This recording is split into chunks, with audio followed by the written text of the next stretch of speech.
according to the way it would work until he's been charged with something. We're just going to treat him like any other. Thank you. I was going to say it kind of like does it has a bit more side effects. Sir, can you stop the camera for a moment? Please stop for a second, Congressman Ford. Just talk second. Just wondering if there was a discussion in there about Representative George I'm not Santos. going to get into any of that. Do you think he should resign because his I'm not local going to get into any Republicans, of that. his local Republican, the local Republican I'm not party- his local Republican. I'm just not going to get into that issue. So. Sir, as Rules Chair, what do you think of the groups that have been, I know that we thought... I haven't seen, look, the Rules Committee is announced by the Speaker. This meeting obviously doesn't have anything to do with that, so it's really up to him. And then the conference ratifies. But you will also be getting more of the House Freedom Caucus members on your committee. Hey, if you can send me a Debbie Lesko or a Ken Buck, I'll take as many of them as I can get. So it really doesn't matter that much.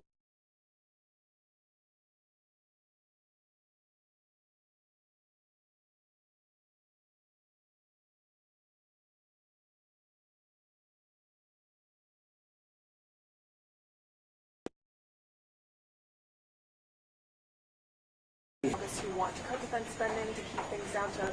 I think they want to cut spending. Actually, I don't know very many that honestly want to cut defense spending. I think a lot of members don't understand that it's over half the discretionary budget, and nobody I know wants to cut veteran spending. You start adding these things in, it gets a lot tougher than most people think. Particularly, I think most Republicans believe, as dangerous as things are both in Europe and the Western Pacific, extremism in Afghanistan sort of retaking root, that probably we're going to be needing to add to defense going forward. I don't think even a static budget makes a lot of sense. So I just we were getting a lot of questions about that, so that's why we put out the statement, just to make sure people knew where we were on that issue. Okay. Thank you.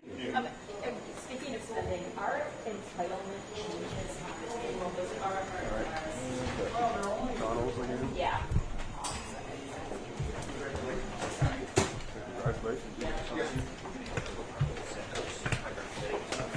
He's been elected by his folks, and he'll have to deal with his issues with the ethics committee. And until that time, we're going to treat him like every other member was elected in the last election.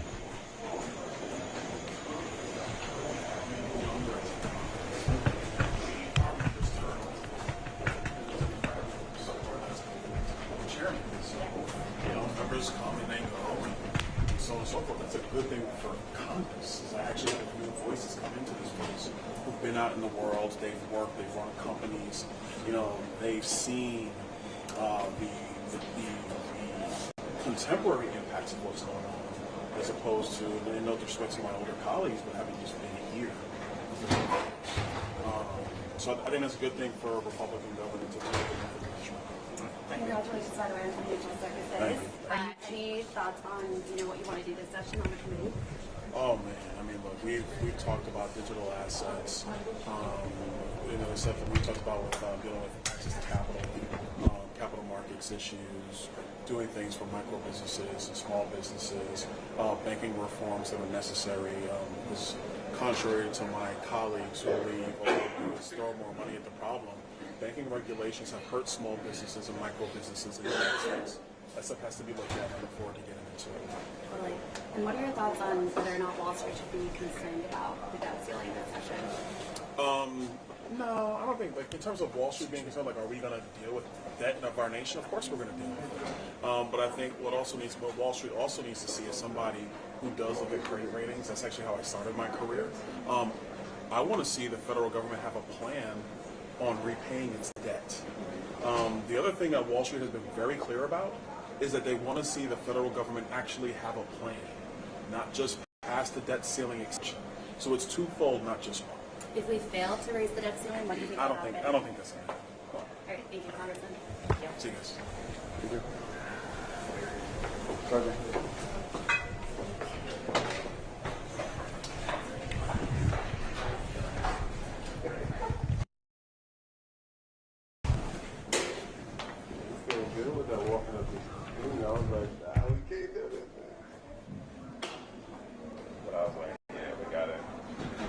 Hey, who was the congressman who wanted to change?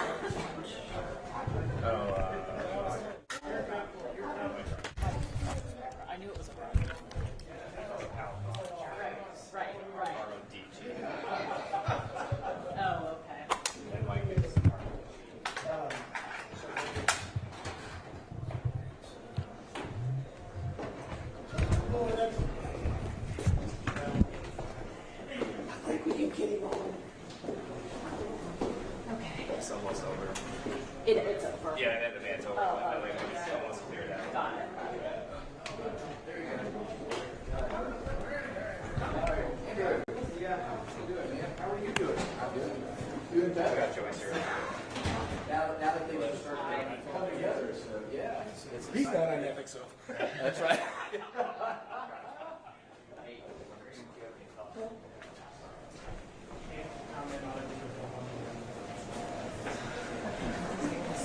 It was like so many rapid fire. Loudermilk was kind of interesting. You're gonna sit till you're innocent till proven guilty. Oh, Loudermilk. Yeah.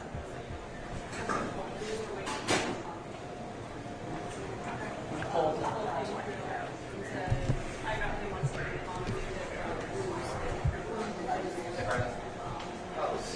Your star. Your star. Where you going? You can't rock with nobody. McCarthy went on the other side.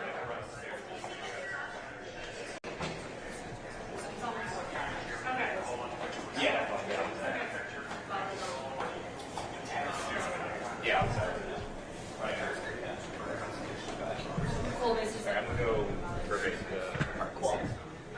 So McCarthy spoke on the other side? Garrett got it one-on-one. Oh, cool. Yeah, I don't know what he said. I don't know. I just know that he spoke to Garrett. That's all I know. Very cool. Very chums. Best buds. PFS. Yeah, we got him live one day. Oh yeah, that was crazy. Yeah, That was crazy. Like right there. It's like you pulled him over. Yeah, so you see him out here and don't see him on the steps or anything. Yeah. Hi. How are you? Good to see you. Good to see you. I'm going to go back to speakers.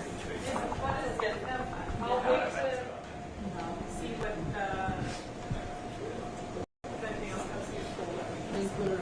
Yeah. I think that Rogers was the one thing I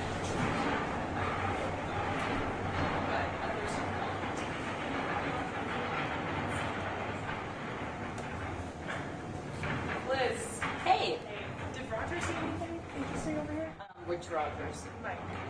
Mike, what did he say? I'm about to send out a cool note about it. Okay. No, let me go back to the author. I have it. No.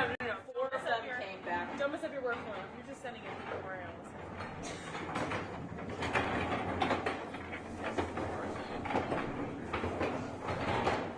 You guys have a lot of cameras.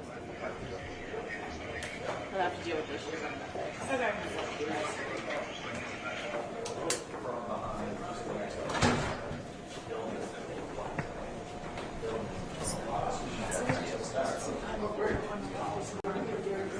Oh, right. Hey, let me ask you about something. Congressman? Hi. Are confident that Republicans can win George Santos' district if you want convicted or resign? Let's not get ahead of it. Let's let this play out and see where we are. Do you feel reasonably comfortable that another Republican could win New York State, though? Absolutely. So can your Republicans call them to sit out? Well, I believe in due process, so let's let the process work itself through. If he serves out his term, would you like to see him run again in 2024? But that's up to the voters. We don't pick the candidates. When you say let the process play out, do you mean the next committee? Whatever the process is, I know that I've read that the local folks are looking into this as a legal matter. We'll see, Do you think he how should it plays be seated on committees? out. It's until proven guilty. So you're preparing for next week when you guys get to the B committees? Next week when you all get to the B committees, are you expecting that he's going to end up getting seats? Well, yeah, I do. I think you're innocent until proven guilty. Okay, thanks. Thank you.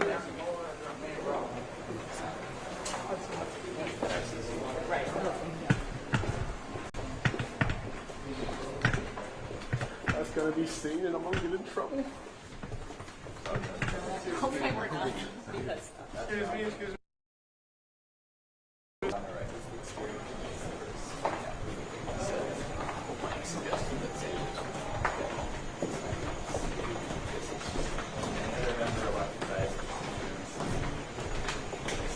Slow down, man. Doing slow down. Thank you. Do you know when you're going to know subcommittee checks yet? It's when I announce subcommittee chairs. That's what I'm looking forward to. That's true. I'm just excited to have a full slate of committee Republicans and ready to get to work. awesome. Congressman, what do you make of this call from the NASA George Santos to resign?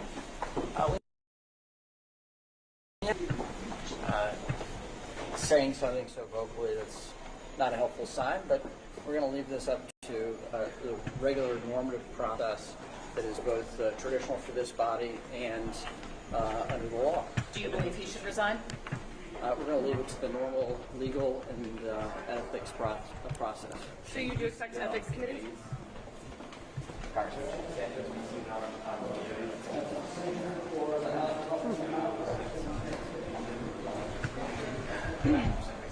want to figure this out first because I don't know how long it's going to be. So we talk more when you walk with them. Yeah.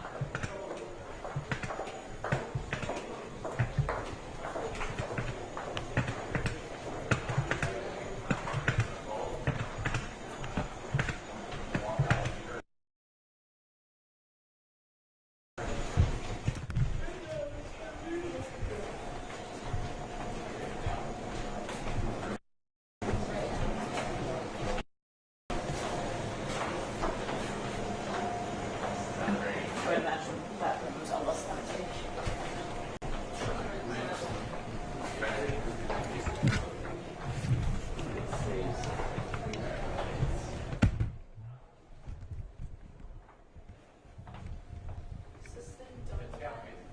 I would imagine that the room's almost empty. You guys have cameras on the other side, right? I know that there were some, I don't know if there's actually any cameras, but people with their phones. Do you know if people got, I assume McCarthy? McCarthy left a while. I'm not sure about Scalise, but I know McCarthy left. Scalise is going to if his details Oh, yeah. His details right here. We just certainly didn't see anything. She stared at me when I asked her a question. Kept walking. Sonic's already gone. Darren cuts in. Did anyone see Scalise leave? Maybe you and Darren too. He must have gone the other way. Yeah.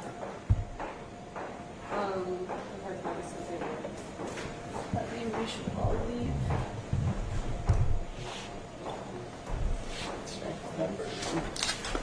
Oh, here we go. McCarthy. It seems like they came up with this answer inside that room.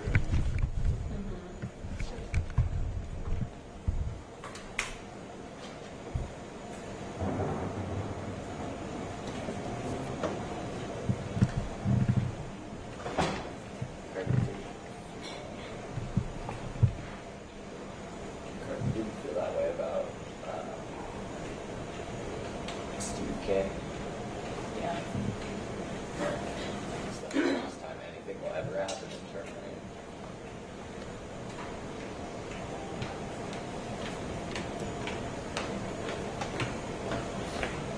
We'll give it a little longer. I think. Are folks still in there? No, I don't I'll say think you so. go check. Yeah. Walk around this way. Actually, the doors are all open, so you can check. Oh, I'm definitely gonna do that. Thank you. Well, if the doors Because are when I all came back this way, they were all left open, but people were just McCarthy's chit-chatting in there, and I could see all of them. So. open, so she wasn't even in there. I guess. If the doors are all open, then everyone's gone. Yeah. She's dead.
And 2 minutes to the press briefing, 2 minutes to the press briefing. Thank you.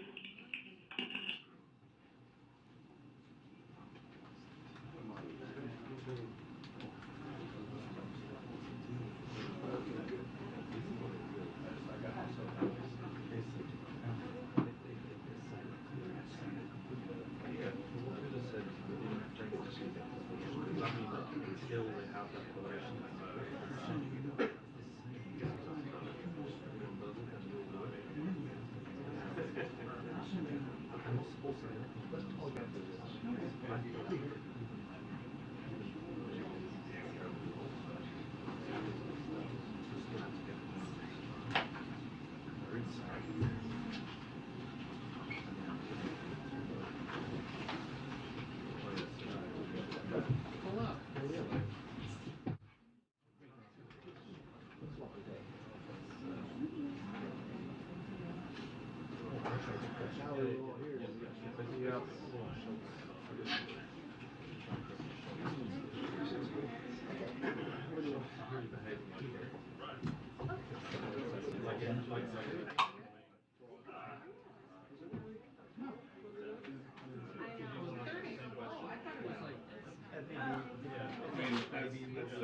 A rarity these days, we know. I don't even think all men in the front. It's just As your friend, it would not be true. colleague, It would not be true. advise you to rethink that. They all took it. Hey, hey. All right, good afternoon, everyone. Happy Monday. Okay. Monday, Wednesday. See? That is how my week is going. Whatever Monday you want is yours. Okay, so again, good afternoon, everyone. Please bear with me. There's been a lot of news, so I have a few things at the top. So with respect to the FAA system outage that occurred early this morning, the safety of Americans is the top priority of the President, the Department of Transportation, and the FAA. DOT and FAA report that yesterday they were working through issues in the NOTAM system, which is used to communicate key safety information about runways and flight patterns with pilots. To be clear, we're not talking about air traffic control here, but we still consider this to be a vital safety system as well. So FAA staff continued to work through the night to resolve the outage and issued a ground stop at 7:25 a.m. this morning, which lasted for approximately 90 minutes. FAA lifted the ground stop once the NOTAM system was available again, which means that the critical safety information required to resume travel was indeed available. The President was briefed this morning by Secretary Buttigieg before departing for Walter Reed with the First Lady, as you heard directly from the President on the South Lawn this morning for yourselves. As we shared this morning as well, we do not have evidence that this outage was caused by a cyber attack. The FAA is working aggressively to get to the bottom of the root causes for the system outage so that it does not happen again. Bless you, Emily.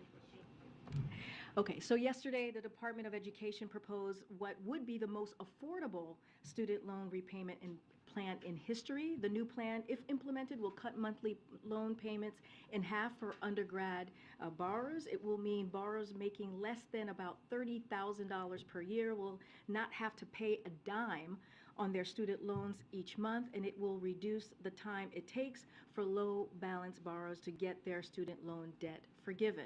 The proposal delivers on the plan President Biden announced in August to provide millions of borrowers with more affordable monthly student loan payments, giving them additional breathing room to start a family, buy a car, and purchase a home.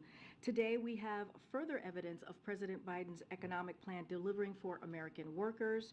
Qcells, a major Korean solar manufacturer, announced it will invest more than $2.5 billion to expand their plant in Dalton, Georgia, and to build a new plant northwest of Atlanta. This investment will create 2,500 jobs in Georgia and represent the single largest investment in solar manufacturing in the United States. In its announcement, Qcells emphasized that Inflation Reduction Act was critical to making this investment possible. This builds on the more than $25 billion in major investments in Georgia in electric vehicle and battery manufacturing, solar manufacturing, construction materials, and more since the president took office. When the president talks about building our economy from the bottom up and middle out, this is exactly what he is delivering: more investments, more jobs, more manufacturing in America. In gun safety news, Illinois has now become the 9th state across America to pass an assault bans weapon and take bold action to keep weapons of war off America's street. President Biden commends the leadership of Illinois' Governor J.P. Pritzker, House Speaker Chris Welk, Senate President Don Harmon, Representative Bob Morgan, and the numerous advocates, survivors, and elected officials whose tireless efforts turned the pain of Highland Park and other acts of violence into meaningful action on behalf of all of the people who live in Illinois. As you've heard from me before, President Biden has taken historic action to reduce gun violence, including signing the Bipartisan Safety Communities Act last summer, and he has continued to press for more action to keep our homes, schools, and communities safe, including federal laws requiring background checks for all gun sales and a ban on assault weapons and high-capacity magazines. In the meantime, the president continues to urge other states to join: California, New Jersey, Connecticut, Hawaii, Maryland, Massachusetts, New York, Delaware, Washington, D.C., and now Illinois, to ban assault weapons at the state level to save lives. And finally, a quick note on yesterday's special election in Virginia. We congratulate Aaron Rouse for his win in Virginia's 7th district, a district previously held by a Republican. He made his campaign clear about the choice Americans across the country have between extreme MAGA Republican policies that would take away women's ability to make their own health care decisions, and Democrats focused on expanding access to reproductive care and lowering costs for American families. It's not just in Virginia. This was, of course, a critical issue in the midterms elections, as many of you reported. And in their first slate of bills, House Republicans are prioritizing legislation that would amount to a national ban on abortion. It's not just tone deaf. As Republican Congresswoman Nancy Mace said herself, it's extreme, out of touch with the beliefs of the majority of Americans around the country. The president knows that women's ability to make their own health care decision is non-negotiable, and we will continue to fight to make that case at the state and federal level. And one final Friday ahead of the president's trip to Atlanta this weekend, we will have a special guest in the briefing room.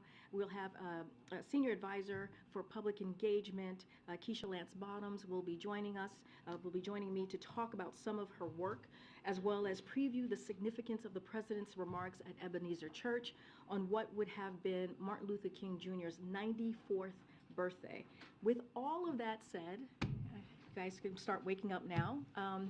Zeke, why don't you take us away?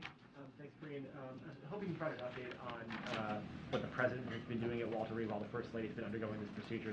We saw the First Lady's office put out a brief statement a couple minutes ago, but what has the president been doing? He's supposed to get the PDB at 1 o'clock. Did that happen while he was up there? So I'll say this and be very simple. Today is about his wife. That is the focus for the president right now. As many of you know, the president accompanied the First Lady to Walter Reed National Medical Center for her scheduled outpatient procedure, commonly known as Mau's surgery.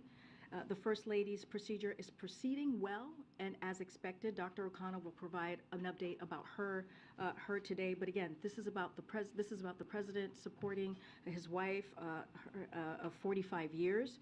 And so again, when it comes to her condition specifically, Dr. O'Connell will have more to share. But again, I'm not going to go beyond how important it is for the president to be there with his wife today. Thanks. And then a couple specific questions regarding the discovery of apparently documents marked classified in the president's former office. The president acknowledged yesterday that he had been briefed that those documents had been found. When was he briefed that those documents had been found? So let me just lay this down a little bit, because there's just for folks who happen to not be following this. Look, the president addressed this issue yesterday. He addressed it on Mexico City on a world stage in front of many of you at a press conference with two of our closest neighbors, as you all know. And he said he takes classified documents and information seriously. He was surprised to learn any records had been found there. He doesn't know what was in them. He said this, just repeating what the president has said. As soon as his lawyers realized these documents were there, they did the right thing and immediately turned them over to the archives. As he said, his team is cooperating fully with the review. And we also released a statement from the White House counsel's office, as you know, on Monday, which had information, detailed information about the particular situation. As my colleagues in the council have stated and said to all of you yesterday, this is an ongoing process under the review of the Department of Justice. So we are going to be limited on what we can say here. But as the president told you, as my colleagues have said to many of you, we are committed to doing the right thing. Doing this in the right way, and we will provide further details when it's appropriate. Before you mentioned you want to do this the right way, presumably that means the transparent way. So my question was, when was the president briefed? He said he was briefed. When did that briefing happen? Again, I'm not going to get into details. I'm not going to get beyond what the president shared yesterday. He laid out what he knew, when he knew it. He laid out how important it is. He sees it very seriously when it comes to taking classified documents and information. I'm just not going to, I know you all are going to have a lot of questions on this, but at this time I'm not going to go beyond what the president said yesterday. I'm not going to go beyond what my colleagues from the White House counsel shared with many of you as well on Monday. And so I'm just going to leave it there. Want to be prudent here and make sure that it is that my colleagues really truly handle this issue. One more stab at this, because again, this is a lot of importance to people. The president mentioned the handling of classified information is important. These documents were discovered on November 2nd. This didn't become public until my colleague at CBS News reported this on Monday. That's more than 2 months later. Why was the public not informed while the White House prepared its PR response for 2 months? Again, this was under review. This is under review by the Department of Justice. I'm not going to go beyond what the president shared yesterday. I'm not going to go beyond what my colleagues at the White House counsel shared with all of you as well. Look, what you received from the White House counsel on Monday had complete details, a lot of details to all of you on what occurred, and just not going to get beyond that. It is, again, an ongoing process. We're going to respect the process. As the president said, his team handled it the right way, and we're just not going to get ahead of the process from here. Thanks, Grant. Have you spoken to the president about these documents and their discovery? I have not spoken. Well, first of all, I have not spoken to the president about any of this specifically because he's laid out what he knows. He has said he doesn't know what is in them, so there's no way for me to talk about the documents if he has said he doesn't know what's in them. And we're just going to allow the process to continue.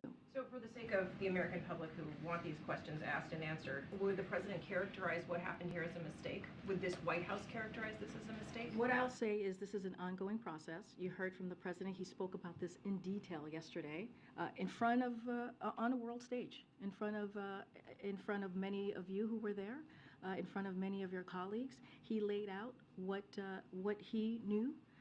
He said that he takes this seriously when it comes to classified documents, when it comes to information that is classified.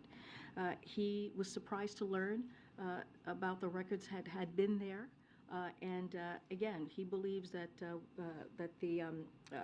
lawyers did the right thing, and they immediately turned them over to the And the archives. president saying that he was surprised to learn about these documents. Is he saying that he did not bring those documents to that office? I'm just not going to go beyond what the president said. Do we know who did bring those documents? I'm not going to go beyond what the president But you're said. saying you want to be transparent and do things the right way. We're Yes, not going to get any more answers. and his team of lawyers did do that. They did the right thing by turning over the documents to the archives. That's what they did once they realized that they had them and that they were there. So it's not clear, Kareem, how the documents got from the White House to this office? Steve, I appreciate the question. It's under review. I'm going to let the DOJ do their process. I'm just not going to get ahead of it. Back on the FAA outage, has cyber totally been ruled out? Right now, that is what I said. We do not, this has not been viewed as there's no evidence of a cyber attack at this point. The president has directed Department of Transportation to conduct a full investigation into the causes and provide regular updates.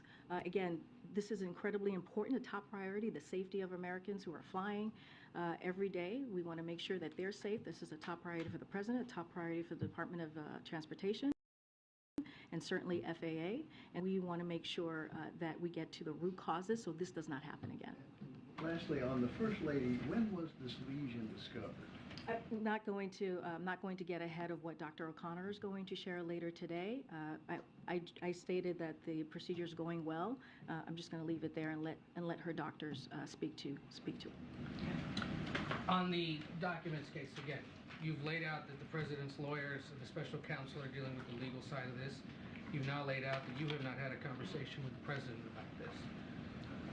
But this was reported Monday. It happened in November. Are you aware of any conversation in the West Wing among others, people other than the president, about disclosing this once it was discovered? What I can say is I was asked by your colleague if we talked about the documents themselves. The president said he does not know what was in them, right? But also just wanted to clear that up. I understand you guys are going to have a lot of questions on this. I get that. I know you guys are going to have a lot of questions on process and specifics. And what I can tell you is that I'm not going to go beyond what the president laid out. I'm not going to go beyond what my White House counsel colleagues have stated. I would refer you to them for any other specifics or additional information. I want to be prudent here. I want to make sure that we do this in the appropriate way. We're going to ask them because that's our job. I understand, and my job is to answer your questions. So here we go. Let's go. We asked this is because on like day 2 of this administration, when he swore all of you in, the president said, quote, "I'm going to make mistakes. When I make them, I'll acknowledge them, and I'll tell you, and I'll need your help to help me correct them." So you're the one here talking to us about this. That's why we're asking you. So let's just remember that. When he was asked yesterday, we don't need to have this. We work very well together. We don't need to have this kind of confrontation. Ask your question, and I will answer them the best that I can. Part of the reason we're laying that out is because you're laying out your part of the job. We're laying out our part of the job. I know, but I'm just saying that we don't need to have contention. You don't need to be contentious with me here, Ed. The president was asked yesterday, but did not answer this part of the question. Why didn't he or someone in the White House inform the American people when these documents were discovered on November 2nd? Did it have anything to do, because people are asking this part of it, did it have anything to do with the fact that the election was just a few days away? Again, Ed, this is under review by the Department of Justice. It is literally under review right now. As I am talking to you, it is under review. So I'm not going to get beyond the process. I'm not going to get beyond what the president said. Look, the White House counsel, my colleagues in the White House counsel, laid out a very detailed information about what this particular issue on Monday. You all have that. I'm just not going to get beyond that. The Department of Justice is independent, as you know. They're doing a review, and I want to be prudent here. And it would be more appropriate. It would be more appropriate for my colleagues in the White House counsel's office to address this. Then we welcome them to the briefing room, and we hope they can come soon to discuss this. But there's another thing. There was nothing stopping the President of the United States from disclosing the discovery of these classified documents in his former office before it was under Justice Department review. What I can tell you right now is what the president is share with you what the president said to all of you, right? Which is he was surprised by this. He definitely, truly respects the process here. And also when it comes to classified, he takes classified documents very seriously. And again, I'm going to leave you to the information that the president provided to all of you. And also just yesterday, in front of many of you or your colleagues, and also what my White House counsel colleagues shared on Monday. This, the leaders of the Senate Intelligence Committee today, like they did after the raid at Mar-a-Lago, have asked that the Director of National Intelligence conduct a national security assessment of this apparent discovery of classified information. Has the president asked for one, or are you aware of the ODNI? I would refer you to Department of Justice here. This is, again, this is... Justice doesn't handle national security. I would refer you to Department of Justice on this particular issue that's being reviewed currently. On whether the Office of Director of National Intelligence is conducting a national security when it comes to the review that we are currently speaking of right now, of these classified documents, I would refer you to Department of Justice. Go ahead. Apart from those classified documents, the president did say that he was unaware of records being brought to that specific office. So aside from those, has he asked his lawyers, has he looked into whether any other documents have been taken to any other office that he has, whether in Wilmington or Rehoboth? Has there been any kind of like audit that's been done of where there may be others that he doesn't know about? I'm just not going to speak to this. I'm going to let the process continue. It's an ongoing process, and so I'm just not going to speak to this from here. It is more prudent and more appropriate for my colleagues at the White House Counsel. On another note, you were touting the Q-Cells announcement and the Inflation Reduction Act. I just want to ask, though, Governor Kemp in Georgia is also, touting the deal and taking credit for it. Did the administration work with the Republican governor to get this project off the ground? How much help was he in this process?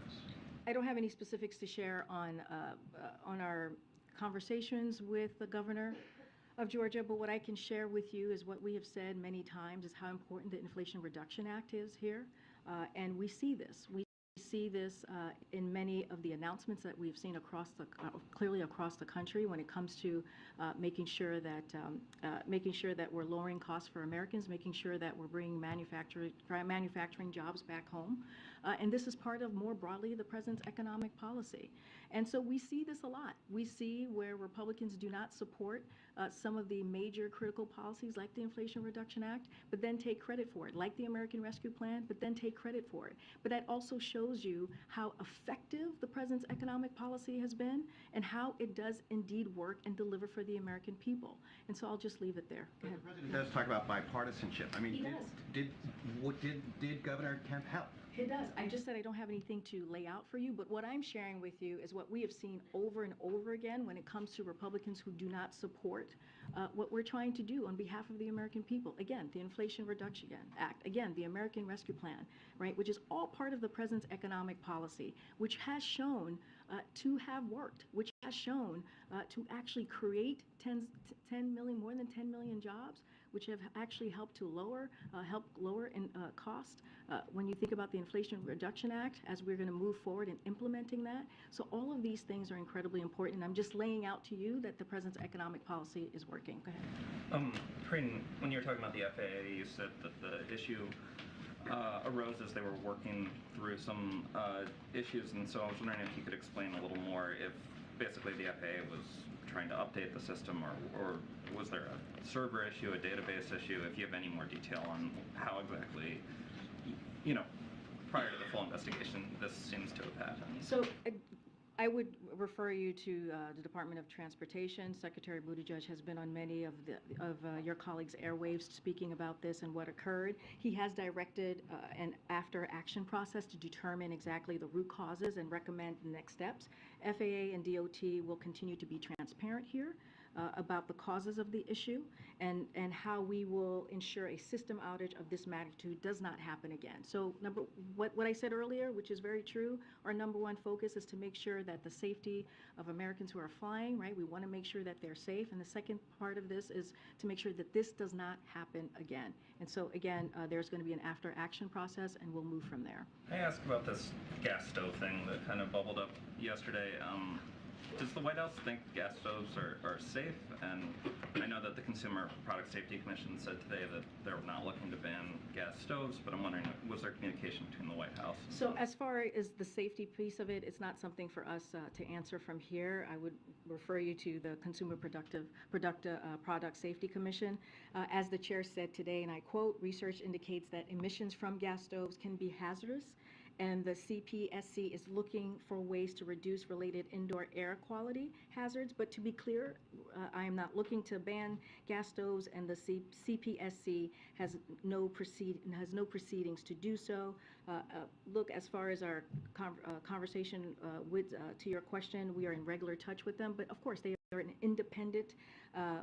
They were independently correcting the record on this for several days now, and so as far as I'm aware, we're not in touch with them on this particular issue. Again, I would refer you to their comment. Quick one.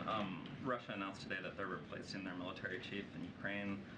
They've installed a Kremlin loyalist there. I'm wondering if you have a reaction to this and what you think it says about sort of the state of the conflict. So look, I'm going to let the Kremlin speak to their leadership decision, but as an outside observer, as we all are here, they sure have a lot of changes.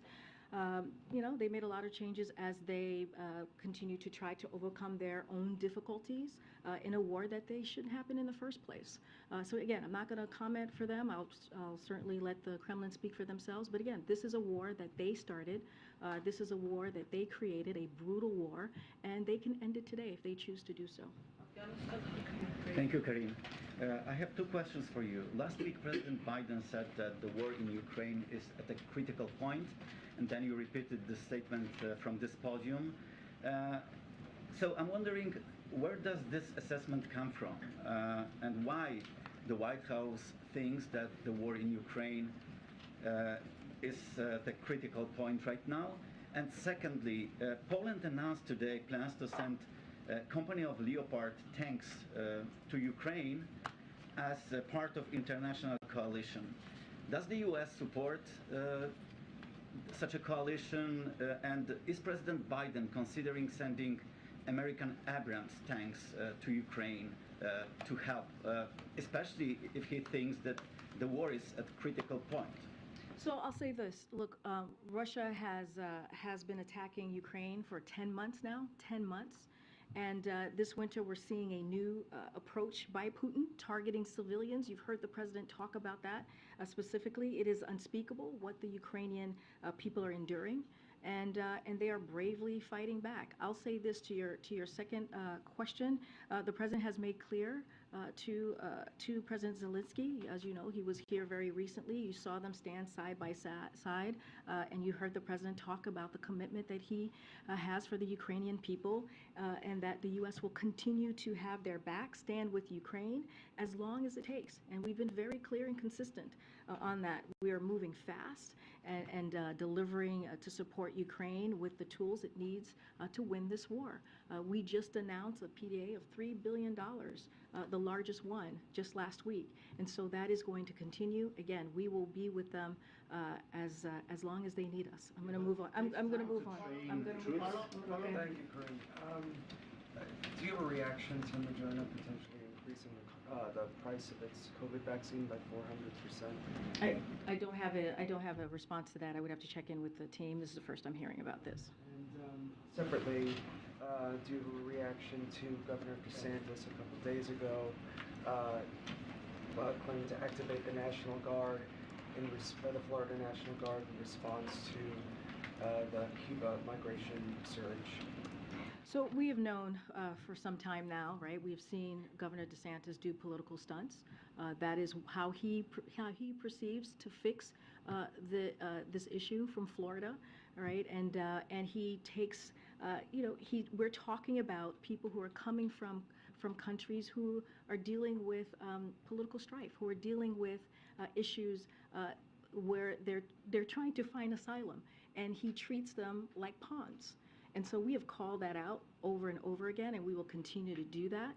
And he is not dealing with the problem; he's actually creating a problem. And so that's what I have to say to that. We've talked about Governor DeSantis and the mockery that he's making of a process that the president is trying to fix. He's trying to deal with this issue.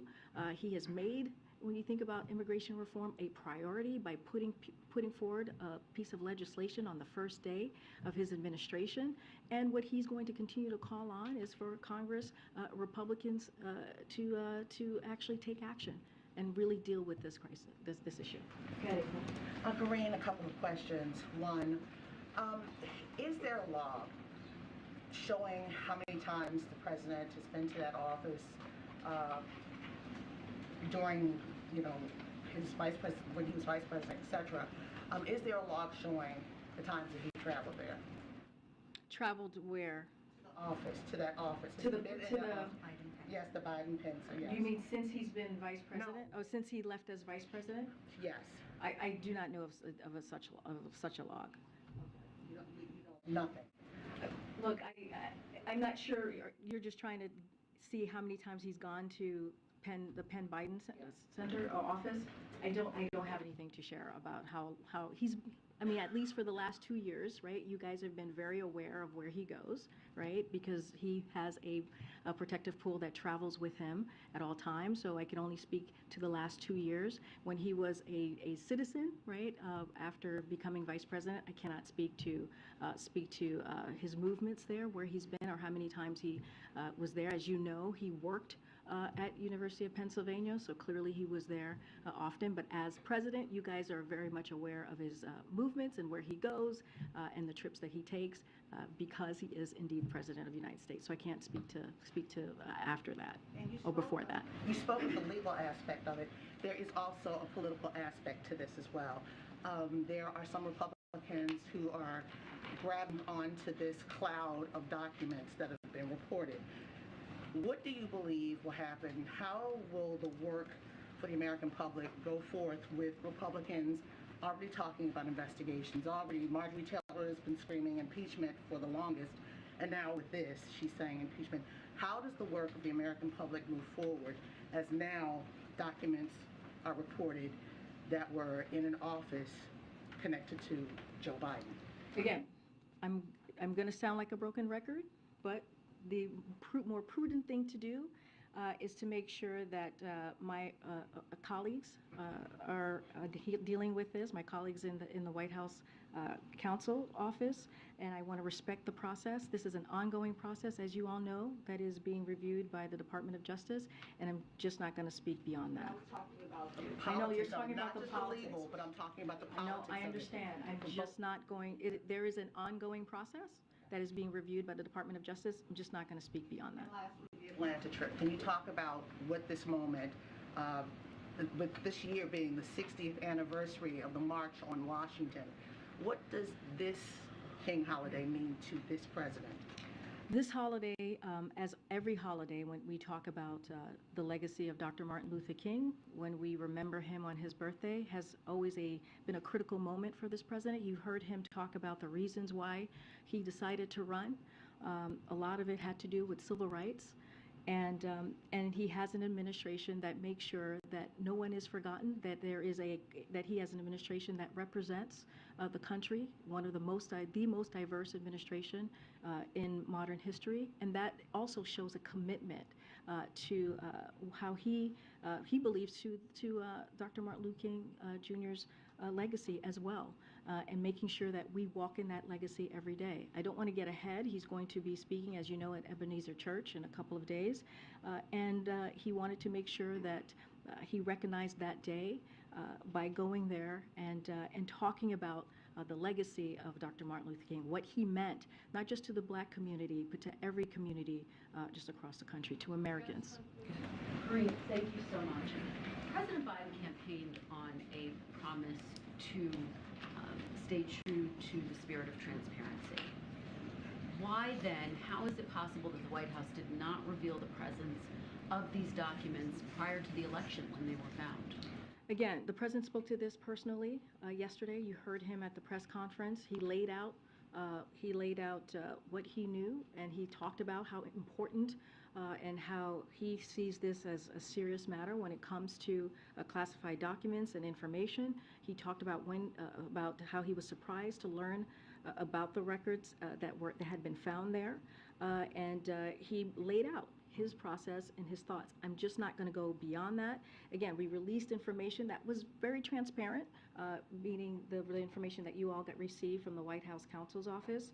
And I know you all are going to have a lot of questions. I get that and I understand that, but I'm not going to go beyond the process that's currently happening at the DOJ. Does it undercut the president's promise of transparency that these documents were not revealed for several months after the White House discovered them?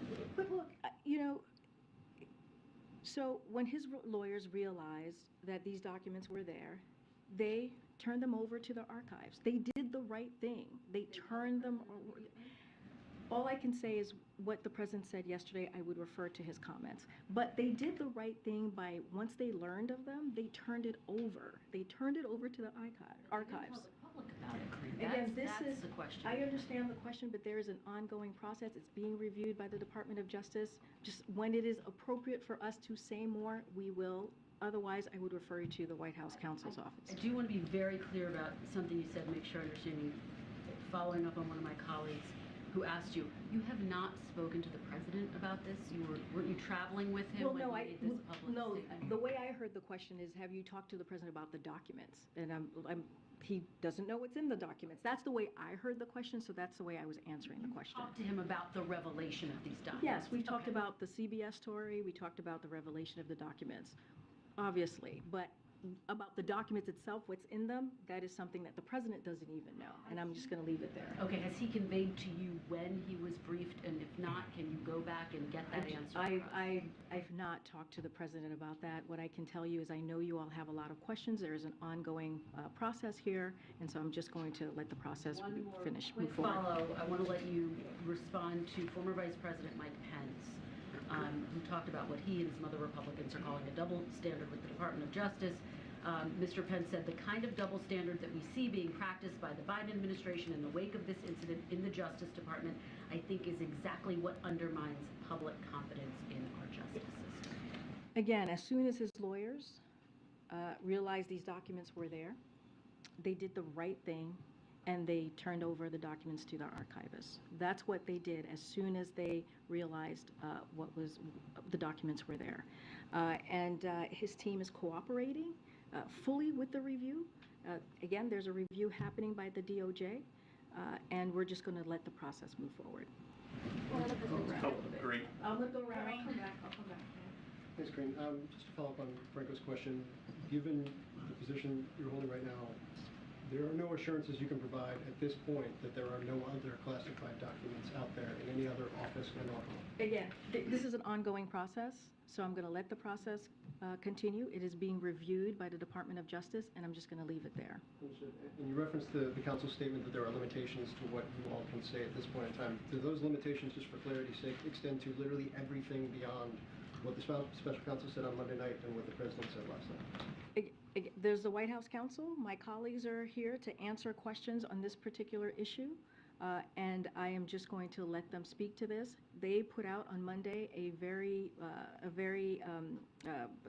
informative, transparent statement about this particular issue. So I'm going to let them speak to this any further. But as for me, as for here, I'm just not going to go beyond what's happening currently. And just one last one. The president alluded to last night, you kind of had as well, the idea of once this is kind of all over or wrapped up, there will be more information, there will be more details. Do you have a plan for that? How should we expect that additional information to come? In terms of, will you detail everything you know once this is done? How does that all work? So as the president told all of you yesterday, we are committed to doing the right thing here, and we'll provide further details at appropriate time, and that's all I can share at this time. Afghanistan, please, Korea. Thanks, Green. The U.S. Travel Association says today's FAA catastrophic system failure is a clear sign that America's transportation network desperately needs significant upgrades. So what specific steps are underway to ensure that outages like this won't happen again? So the NOTAM system is continuously being updated. That is something that is happening on a regular basis. As Secretary Buttigieg said today, DOT is asking the FAA how we improve the system to ensure it is a state of the art. Every five years there is a review of the FAA authorization, and that is coming up this year. We welcome the attention from Congress to ensure the FAA has what it needs to address these issues. The FAA is working aggressively to get to the bottom of the root causes of what happened with the system today, and making sure that it doesn't happen again.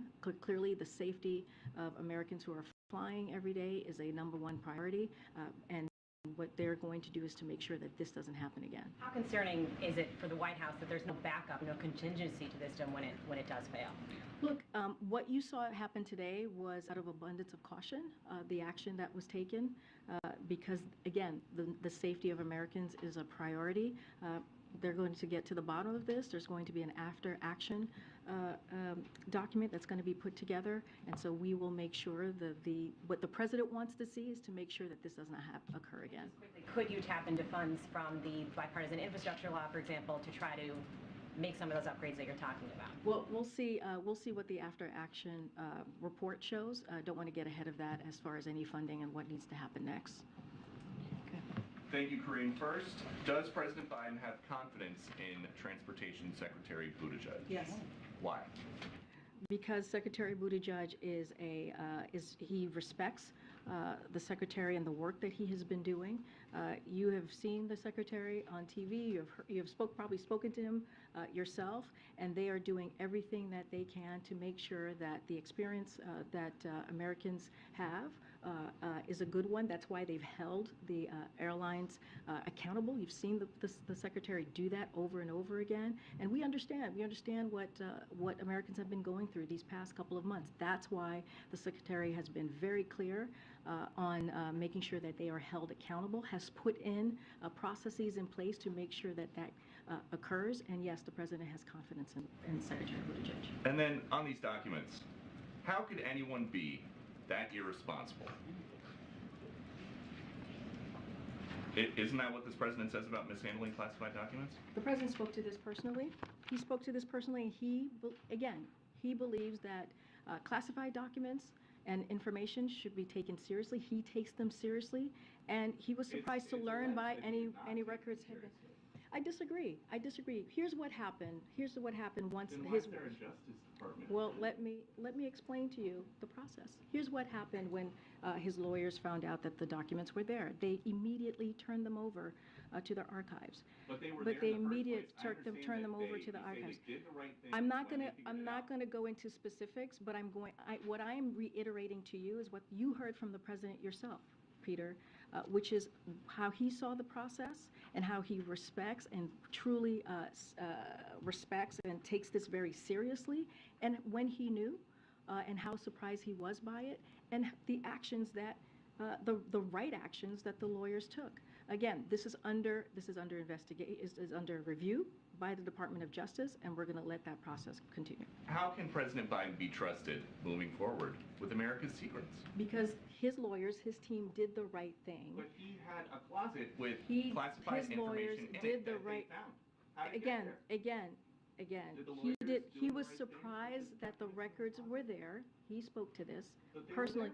He was surprised that the records were there, and when his lawyers found out and his team found out that they were there, they turned it over to their archives, and now it's being reviewed by the Department of Justice. And just one more, why didn't President Biden want to see what's really going on at the border?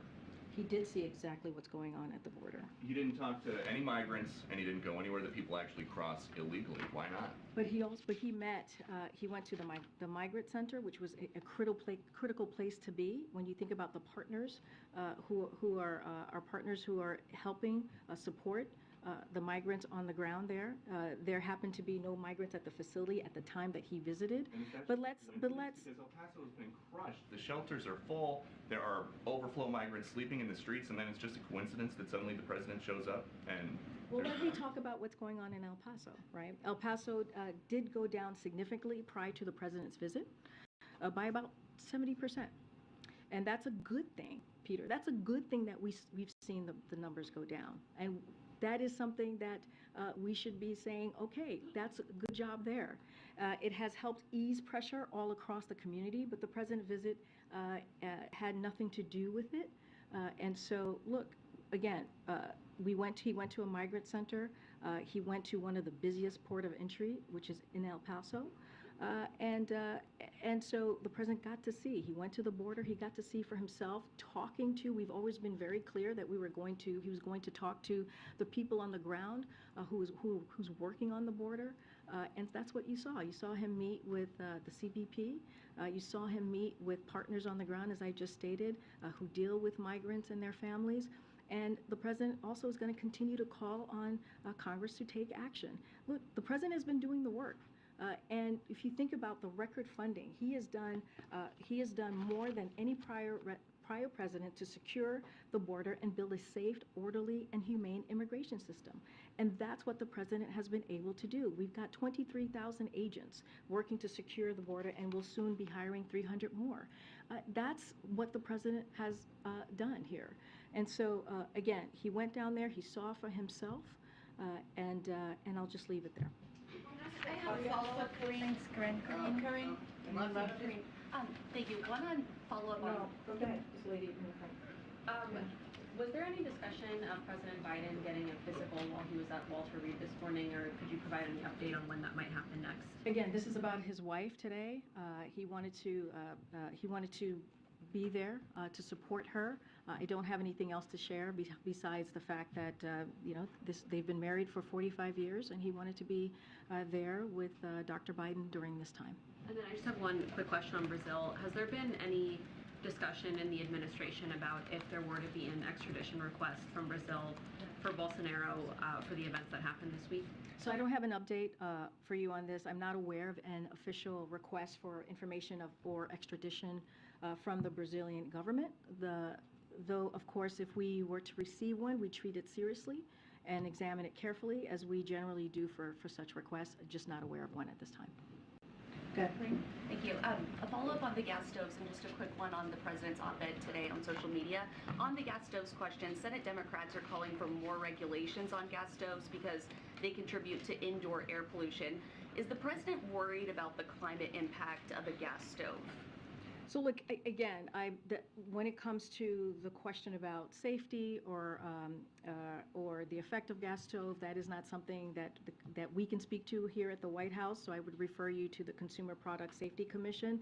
The president does not support banning gas stoves, and the Consumer Product Safety Commission, which is independent, is not banning gas stoves. So I just want to be very clear on that. And so again, that's not something that we can make from here about the safety of a gas stove. That's not something that the White House can provide. On the president's op-ed in the Wall Street Journal about social media, he talked about reforming Section 230, but the bottom line, does the president think that social media companies should be legally responsible for what goes on their platforms? So look, holding big technology, big tech accountable has been a priority for this president since the day he took office. In July of 2021, his competition executive order explicitly called for enforcing antitrust laws to meet the challenges posed by new industries and technologies, including the rise of the dominant internet platforms and addressing the surveillance of users. It is also part of his unity agenda. You heard him say last year, talk about his unity agenda, and you may recall in that unity agenda, he talked about the 4 areas that have traditionally been bipartisan and where the president believes we can make bipartisan progress. And in his op-ed, he urges Democrats and Republicans in Congress to pass a bipartisan legislation. Look, the president, again, outlined the same policy positions in this op-ed today that you saw, you heard from him in the State of the Union last year. He said it's time to strengthen privacy protections, ban targeted advertising to children, demand tech companies stop collecting personal data on our children. And also, you may remember that one of the president's guests, the First Lady's guest at the State of the Union was Frances Haugen, the Facebook whistleblower. So this is an issue that the president's going to continue to focus on, and is incredibly important to him. And so, as the new Congress starts, he's going to continue to reiterate a bipartisanship there. When it comes to liability, does he think that social media companies need to have some skin in the game where they could be sued over what happens on their platforms? When it comes to the reforming of Section 230, he continues to call for that, increasing competition, reducing the impact of tech companies over our lives, extends back to the campaign, and he has reiterated that them as president. So he's going to continue to do that. He's going to continue to call for a bipartisan legislation as we're seeing the new Congress, and that's what you're going to hear from the president. And also that's why he wanted to lay out his thoughts with the new Congress in the op-ed. Okay. Thank you, Corinne. Can I get your reaction on the new House Select Committee on China? Does the administration plan to work with them? Do you believe they will be helpful in achieving your goals in strategic competition with Beijing? And are you concerned about the potential for anti-Asian hate? So look, under President Biden, we are more prepared to outcompete China, protect our national security, and advance a free and open Indo-Pacific than ever before.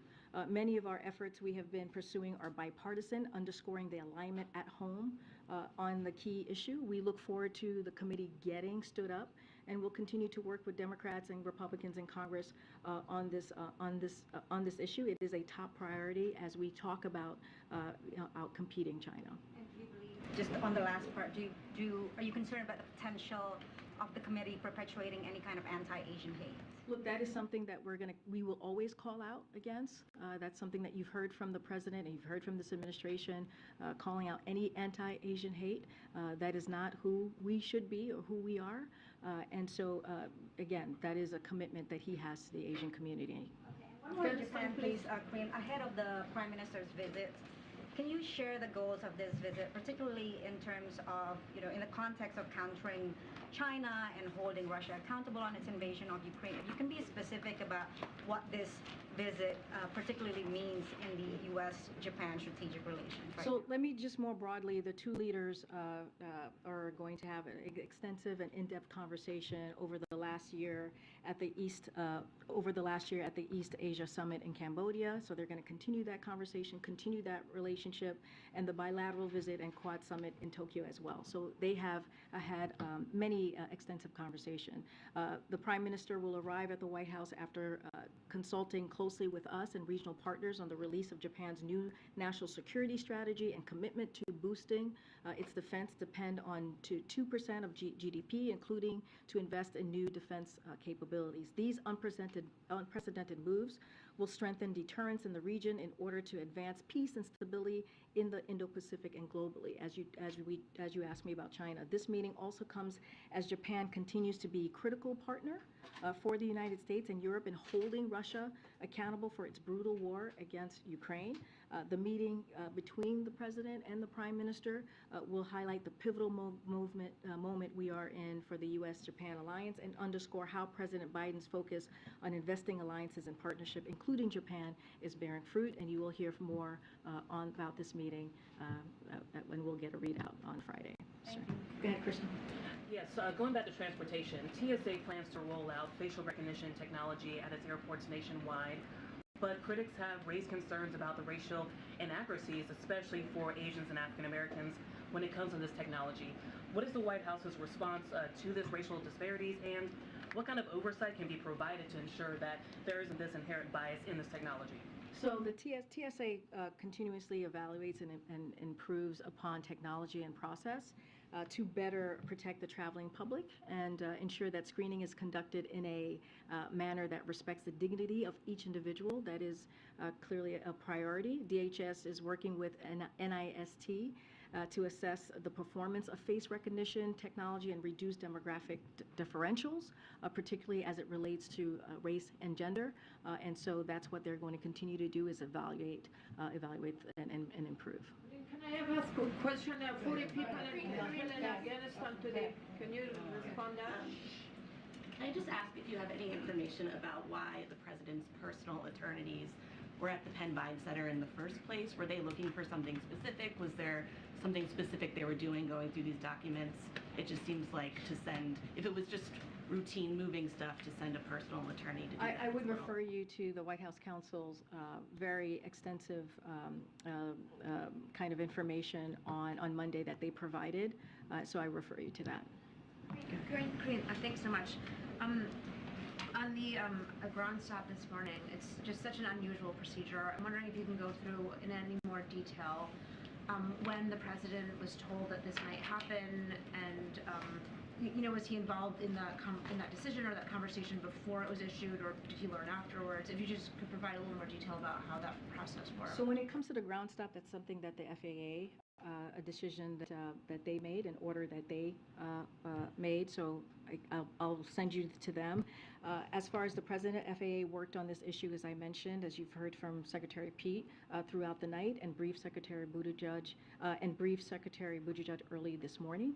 And then in turn, the secretary then briefed the president, and he spoke to you all directly shortly after. And so that has been the process on how the president was briefed. The president knew before this ground stop, or if he was told immediately afterward? He was told before. And then sort of looking back to the summit, that there were not major announcements on the border or fentanyl, and I'm wondering, what we should take that to mean in terms of the success of the summit. So as it relates to migration, irregular migration, obviously that was a key topic of discussion, as all of you know. President Biden discussed ways our countries can continue to work together and to address irregular migration, so that conversation certainly happened extensively. He discussed the recent announcement of additional enforcement actions coupled with expanded pathways for Cubans, Haitians, Nicaraguans, and Venezuelans. And the leaders were able to agree on a number of initiatives, including a virtual platform through the Los Angeles Declaration website, which will provide migrants when one unified location in which to access legal pathways they may be eligible for, as well as establishing physical centers where migrants can come in person, access those legal pathways as well. And so that, again, it was an extensive conversation on irregular migration. When it comes to fentanyl, we've been focused on taking big actions to fight drug traffickers and go after financiers of cartels attempting to bring fentanyl into our country.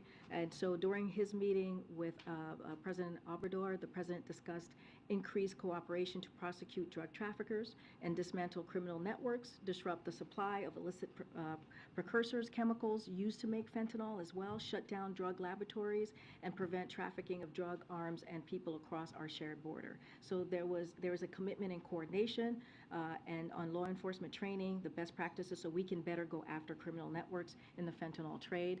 Again, this was a meeting, a summit that happened to our closest neighbors on how we can move forward in dealing with some of the issues that are really important to the three leaders. Was it as ambitious as you had hoped? I mean, was the White House a little, let down by the scope of the agreements? And can you sort of characterize, how you're feeling at this moment about, the outcome? So we believe we announced a robust set of initiatives on issues that are critical to North America. That's what you saw from the three leaders. You saw them yesterday in Mexico City answer questions, speak to the different different issues that matter to their country. And look, just a couple of things that includes expanding and deepening our security cooperation to combat drug trafficking, as I just laid out, redoubling efforts to address climate change by taking efforts to reduce methane emissions and decarbonize public transportation, strengthening and expanding North American supply chains for semiconductors and critical minerals, and providing alternatives to irregular migration by increasing ways migrants can access legal pathways to North America. Again, we believe those were a robust set of initiatives, continuing their close friendships as we move forward to what's important and critical to North America. And then on the border, we were wondering, there were not Republican members of Congress with the president. Were they invited to come with him? Can you sort of talk through that? Yeah, so I was asked about this a couple of days ago. Look, we go through the normal process as we go into a state with whether it's Republican or Democrats in that state, and just don't have anything further. Our Office of Legislative Affairs certainly reach out to congressional members. Our Intergovernmental Affairs certainly reach out to state and local official. As you saw, the Governor Abbott met the president at the when he arrived at the airport, and so again, this is we have a regular process that we go forth with every trip, and there was nothing different here. So Legislative Affairs did reach out to Republican members, and the way we reach out to their federal offices, like we always do with every trip. And then one quick question, just following up on April's really good point. She, in her question, brought up the notion that President Biden was really former Vice President Joe Biden during the period in which these documents were found. And can you tell us how many other offices there may have been? I realize that you can't say whether they're being searched or whether there is any sort of look for documents, but how big is the scope of additional offices where at that point former Vice President was doing work? Look, this is an ongoing process, and I'm just going to be prudent here, and it would be more appropriate for my colleagues to answer, my colleagues at the White House counsel's office to address this. Again, I want to respect the process, and so again, I would refer you to them. Okay. I was going to say one quick follow on that. Obviously, he said he was surprised about these documents being found. Has he expressed like any other emotion in response to these? You heard directly from the president yesterday about this particular issue. He answered it in a personal way. Again, I would refer you to his response and how he saw the issue. I just don't have anything else to share beyond what the president shared with you and the American people yesterday. We'll see you tomorrow. Thank you. Thanks, Corinne. Thanks, Corinne.